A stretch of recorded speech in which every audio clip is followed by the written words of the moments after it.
দুইটা অনুরোধ।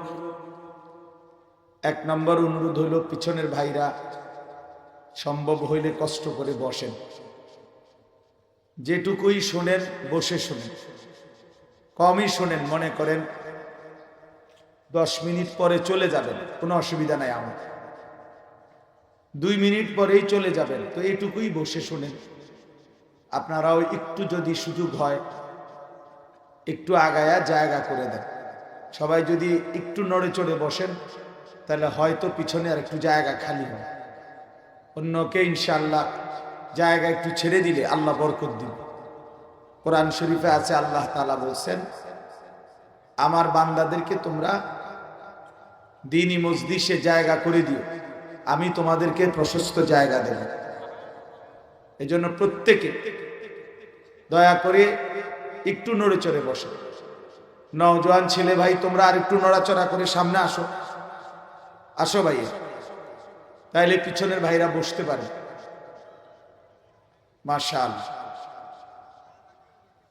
যে কষ্ট করলো ফাঁকা জায়গা পূর্ণ করলো, এটা অনেক বড় নেকি।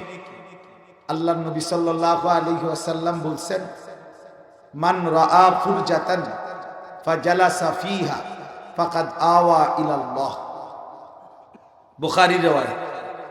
যে ব্যক্তি কোনো দ্বীনি মজলিসে ফাঁকা জায়গা দেখল অতঃপর নিজে তা পূরণ করে বসলো, তো সে যেন আল্লাহ তাআলার আশ্রয়ে চলে গেল। এই জন্য অনেক বড় নেকি। ফাঁকা জায়গা পূরণ করে বসলে, মজলিস জমায়া বসলে খুব বরকত হয়, আল্লাহ তাআলা তাকে অনেক বরকত দেয়।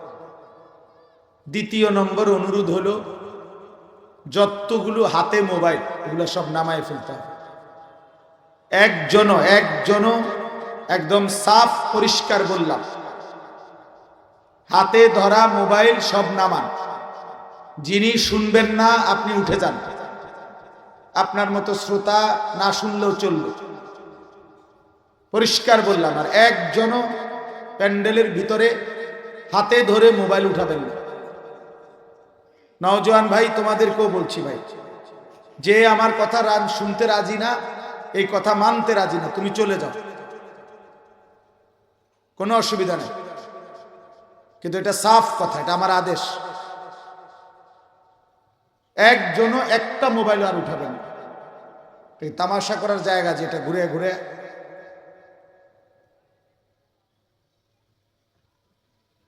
মোবাইলের যতক্ষণ হাতে থাকে ততক্ষণ দিল জমে না।